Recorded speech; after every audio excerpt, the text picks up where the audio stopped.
Hello, my name is Creostix and welcome back to Dovetail Euro Fishing, where we are about to embark on another soothing venture into another lake, which is now the La Renne in France, which has the lake record of 7 kilograms, so it's not gonna have quite the giants of the observatory which we had last time, but it is a different lake with a bit of a different set of fish and a new environment in which to clear our head and just feel fine and relaxed. And here we go then. I'll explain my, hooks and baits and such when it, comes to time to see those. I probably feel like if the maximum is at least supposedly 7-ish.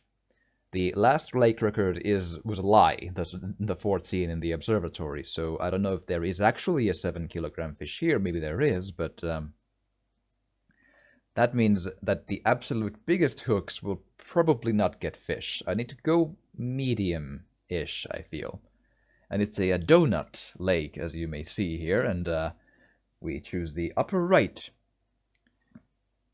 teleport way, for example, just because why not? And it sure is a donut, but it is still a different set of an environment, which, I mean, that's all good. I'm already quite happy with a different scenery. So, let's see here if I can, yeah. So, 12 is only for the tiniest fish, which we don't need those. Let's go for the bigger one we can over here, which will probably be hook 6 and 8. I got a feeling I should probably go 8 at first, and my baits are kind of a caster's maggot, a Corda pop-up dumbbell of 12 millimeters, a pop-up tiger nuts 15, and a large sweet corn double. I'm gonna go with the sweet corn first, throw it there, for example. And as it is a silt hook, one should put it in silt bottoms, I think, so reel it in, reel it in, reel it in some more. Well, that's silt. I'll take it. And then the other one, I'll have one which has a let's see here, a 6 one. Maybe should I do a pop-up tiger or a dumbbell? I'm thinking pop-up tiger. Let's see what happens. I don't know if this will work because it might have just a bit of a too much of a hook for the fish here. I don't know, but I'll try. I'll put there. If that brings a fish, I'll probably change to that then. But the final one should probably be again the 8, and let's say the dumbbell this time. Let's put that in between those. There actually is at least some sort of fish in the water right there. If you maybe saw the rings in, that's pretty close. A bit closer there. That's good. And it doesn't always have to be the longest possible way away from you. I could technically drop these all really in here, in just the water here. It could work just as fine, but I feel I should try these first. And again, I don't know if it's bad if the numbers go small on me. I still have no clue, but they go up and down, so I guess it's still kind of fine. And I've learned that the baits do move a little bit below the water. So if they move a tiny bit, that doesn't technically still mean anything, but if they start going around in a sort of a clear movement sense, that it means there's a fish there. So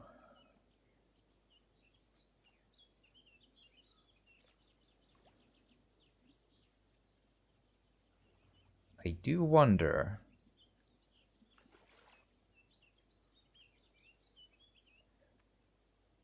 how long will it take for us to get a bite in this relaxing, soothing environment of birds singing quite nicely and some lovely houses in the background and some trees and bushes and some nice flowers, to be honest. I could just take a bit of a walk in the surroundings to see that. Yep, they look quite okay. Yep, I pick those and be all soothed and relaxed. I do wonder, does this have the same,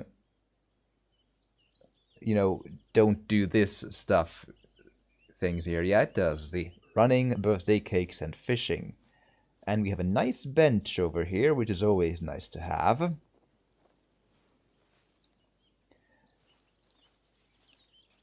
And a bank of more flowers.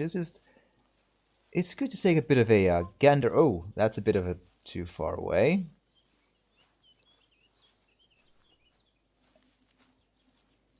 And again, with the bigger hooks, it might take a while for the fish to eat, but they eventually will, although I am wondering about the number 2 there. Since I am getting no real bites yet, I should probably maybe change the spots and wonder about if I should change the hook in number 2, because so far nothing in there, for example, and that means that probably it might be too big, at least for now. I have no idea if I can do a maggot in this size of a hook, though, so I'll probably do another, let's say the dumbbell. Or actually, let's just take that back and let's put another vegetable there. Yes, that looks fine. So throw that all the way there. And see if we can... Ooh, gravel, maybe a bit closer. Oop, that's a very gravelly bottom there. There you are. So that's fine.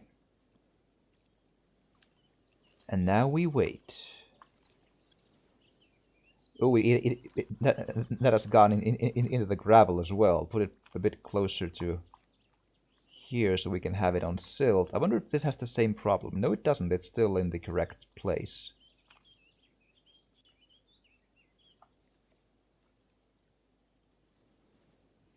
I had a practice run off of this, and they do eat those hooks. Don't worry, that's not the problem. It's just it's a fishing game. Sometimes it takes a while for the fish to bite, but that's fine. We are here to just take in the surroundings and just...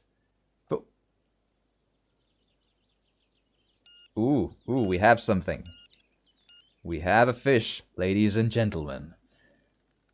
Let's see what it is. Come on, let's just be all friendly here and come nicely to Creosticks and to my lovely kitchen, where you will be made into a stew of some lovely, I don't know, depending on what you are, but I'll put you in with, say, carrots and potatoes. And, I don't know, mustard, maybe? Come on, come on. Tire out, you. There we go. What are you? And we have another bite. Now they all eat then. Great. So we get... That's a carp. A 5.55 carp. That's actually... not quite as big as my practice run, but we're getting there. Okay. Ooh, and they all eat now. Okay, great. Come on. Come on. Come quickly. I don't want to lose the number 1 fish. Yes. Come to Creosticks. Be all helpful in giving yourself to me and going in the pot and oven and frying pan and all of those combined. Come on, come on. Hurry up already. Tire out. I don't know if you're bigger than the last guy, but you sure are a feisty one in the sense that you don't tire out, man. Come on. Come on. Be a team player. Okay, good. Here we are. Ooh, I'm not an expert on calling them from the water. I'm not gonna... Ah, a mirror carp of 6.3. That is my record. Haha. And I'll check the, you know, the world standings when I don't have another fish in the hook, you know? Come on, come on, come on, come on, come on. And he did not get away. Awesome. And I'm happy we got the biggest fish I've ever gotten in this lake, which is, I mean, sure, I haven't been here, you know, very much, but nonetheless, that is the good thing to happen when doing an episode of Relaxing While Fishing. Okay, come on, come on. Come to me. Give me your lovely fins to eat, and okay. I don't know. What is that? Ooh, that's a bream. A very silvery one, too. Nice looking one, though. A 2.11 bream. Thank you. That is gonna be useful in my stew. So that pretty much means all of the baits do work. So, and again, a bit of a far throw there, but a bit closer, a bit more, bit more, bit more, bit more. There we go. And now I guess I could just, you know, prove the concept and throw it real close, like right there. It's silt. I'm happy with that, and it's actually pretty deep there already, so that's fine. And let's do another one a bit closer to the shore. There we are. I think I saw silt. Oh, we have a bite. We have a bite. Come on. And again, they bite in the close ranges too. That's the point. Ooh. Come on, come on. I can just feel it's gonna be a fun fish to get up, and I do wonder if I can break the 6.3. That's already a pretty big one, considering that the lake record last time was a lie. But I have this feeling that very likely the biggest fish in the lake will probably, I would have to imagine it would be a boss fish. It would just make, you know, design sense. So there probably is a bigger one out here, but I don't know. Ooh, 6.78 mirror carp. There we go. We're getting pretty much close to the lake record over here. So come on, come to Creo sticks then. It took a while to start, but they are eating, man. They are super duper eating. I love it.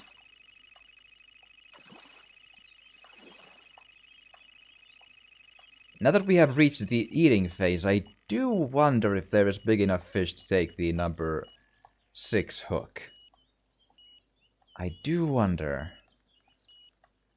Come on. Come to Creo sticks. Come on, come on.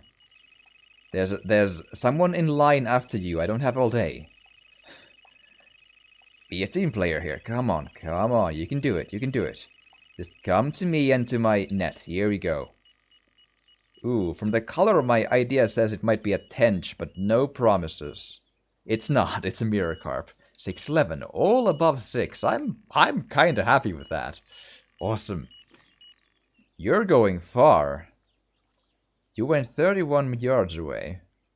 From my experience, it usually means that if they go far, they might be pretty big. But then again, it's not it's not always the case. So sometimes the smaller fish, not the tiniest ones, obviously, but the smaller fish can put up a more active and more, prolonged fight than some bigger fish. It isn't always just about the weight, but it still usually gives a good idea that it's of its size and such. If it does take a long time, if it does go far away, and if it is... I really don't know. That's an interesting question. What is that? It is a common carp. Size 5.3. Well, there you go. It's not as big as the other ones, the mirror carps. And now that we have a moment, what is the biggest stuff we can try to look for over here?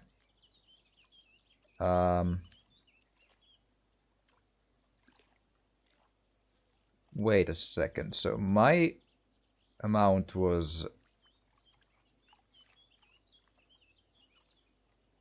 Okay, so mine was 6.78. What is the biggest one in here? 679 is... So there are bigger ones than that.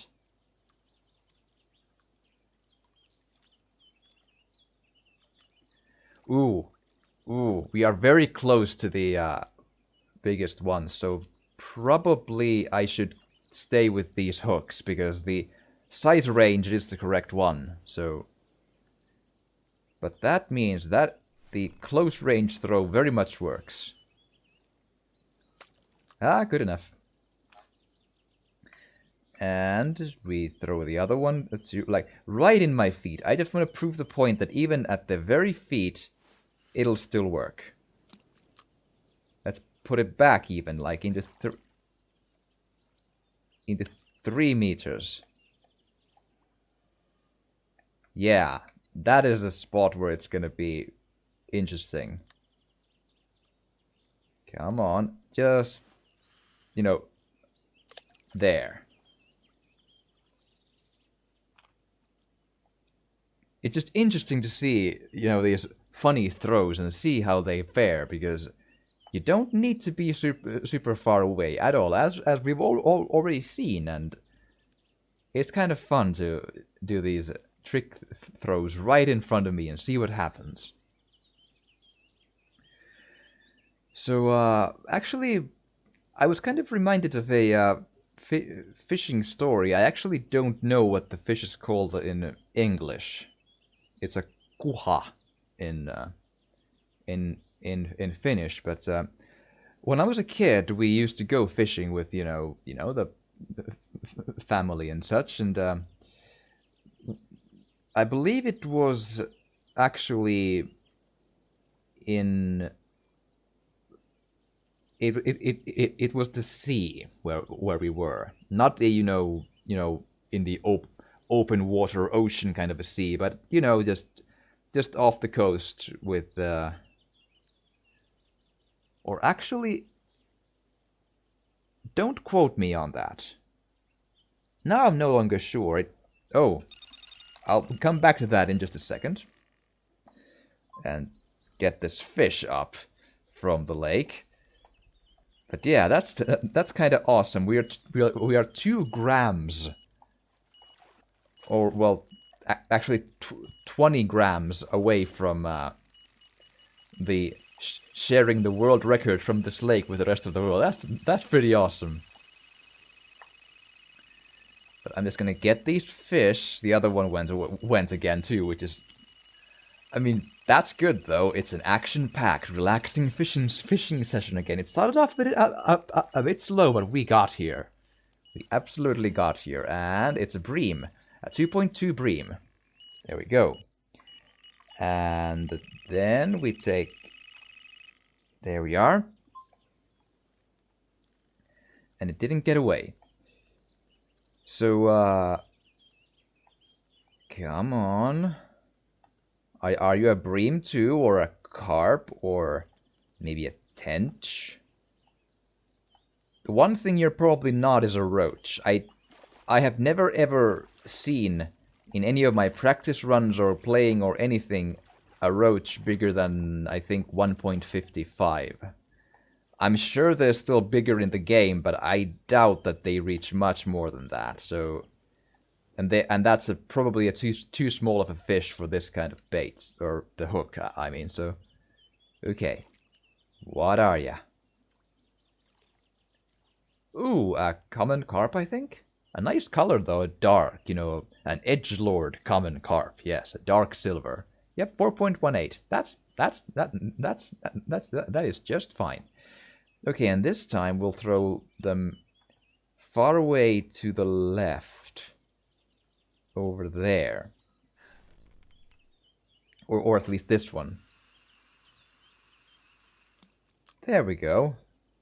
That's a good one. Silt bottom, far away, fairly deep. I'll take it. And this one over there. So yeah, about the fishing story. So actually, I can't remember for an absolute fact if it was the sea right off the coast. There's an area in Finland where there's just islands everywhere, so it's kind of fine to be there in a really small boat as well. So with an engine on the back and all that, you know, a very simple one. It was either a coastal area of the sea or a big lake. I'm struggling to remember which one it was, but it's not really important for the story. So everyone has an unbelievable fishing story, mostly involving fish sizes. This is not about the fish size. This is about how the fish was caught. And it was also a pretty good eating fish that I don't know the name in English. I'll come back to that in the next episode. I'll look it up and then, you know, tell you what the actual species was in English then. But anyway, so but it's not a huge kind of a fish, so maybe like a kilogram or something like that. So, which is roughly 2 pounds or whatever. But you know, especially if it was a lake, that's pretty usual in northern Finland. There's, you know, or well, in northern Europe as in Finland, you know, lake fish, if it was a lake, don't get hugely big. I mean, not the non-predatory ones. So we were, you know, doing the fishing with the rods, with where you just, you know, throw the line and then you constantly reel in the bait there, which is a you know, maybe a, you know, a piece of metal which looks like a fish and then some hooks in it, that sort of thing. You know, you do that, or a rapala kind of a bait. Same thing. Looks like a fish, but a, you know, a plastic or a such and such other material one. We throw that and just reel it in. Throw again, reel it in. So you don't wait with it in the water. Just do and get and such. So we call this virvelöidä in Finnish. So when we stopped at a point in, you know, like, where we could fish here, it looks fine. My dad throws the, you know, the line out, and immediately when it hits the water, it just goes apeshit, like immediately, so fast that it would have to pretty much have a fish pretty much have an open mouth right to where it landed. It started going apeshit instantly, like not a second's notice. It just there. So, and then he just, you know, reeled in, you know, so it has to be a fish because it's you know, doing like a fish. So what the fuck? So he reels it in, gets and such and such, and we ate it in the net, and we were like, what? I mean, that's really, but hey, fish, awesome. So we get the fish, and it turns out the hook of the bait had hit the fish sideways through the eye from the outside.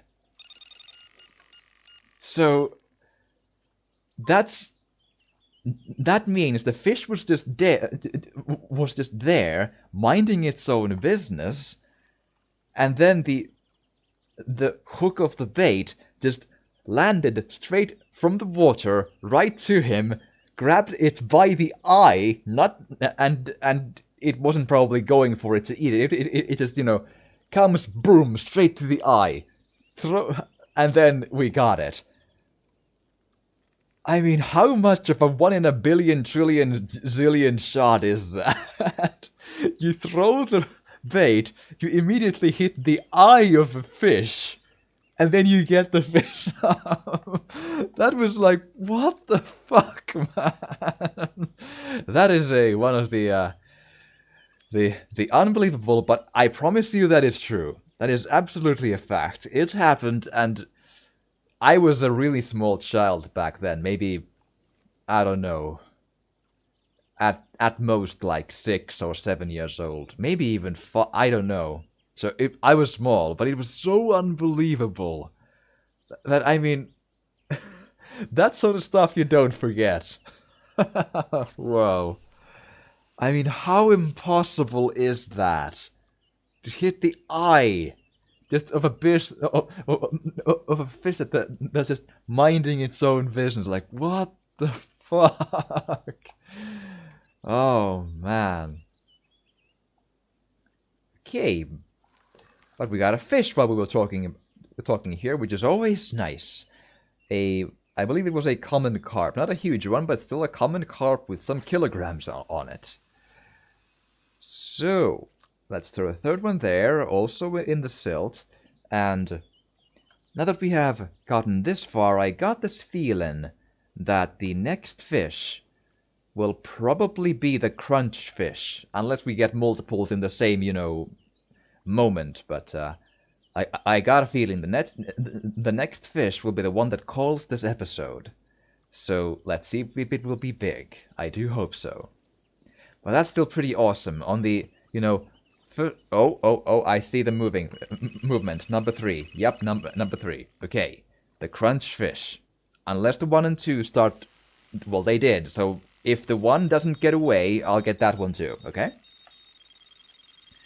Here we go. Come on, come to me from the donut. Yes, it probably isn't through your eye, but it's still well hooked, and I'm gonna get you. I have a pretty good track record here of, not letting these fish go. It has happened a few times, on practice runs and such, but usually I get what I have hooked. Come on, tire out. Come on, come on, come to Creo sticks. Come on. Okay, what are you? What are you? Maybe a carp. Yep, a common carp, 4.86. Quite nice, quite nice. And number 1, come on, don't get away, don't get away, don't get away, don't get away, don't get away, don't get away. There we go, okay. Because when I get it in between the half circles, the tension, that usually means that I will get it. In my practice runs, I believe I've lost a grand total of 1 or 2 fish after I have gotten it within that, tension range. So I think we're good. Come on. It's still probably not through your eye, but oh, I think you're a smaller one. You came fairly easily. Let's see.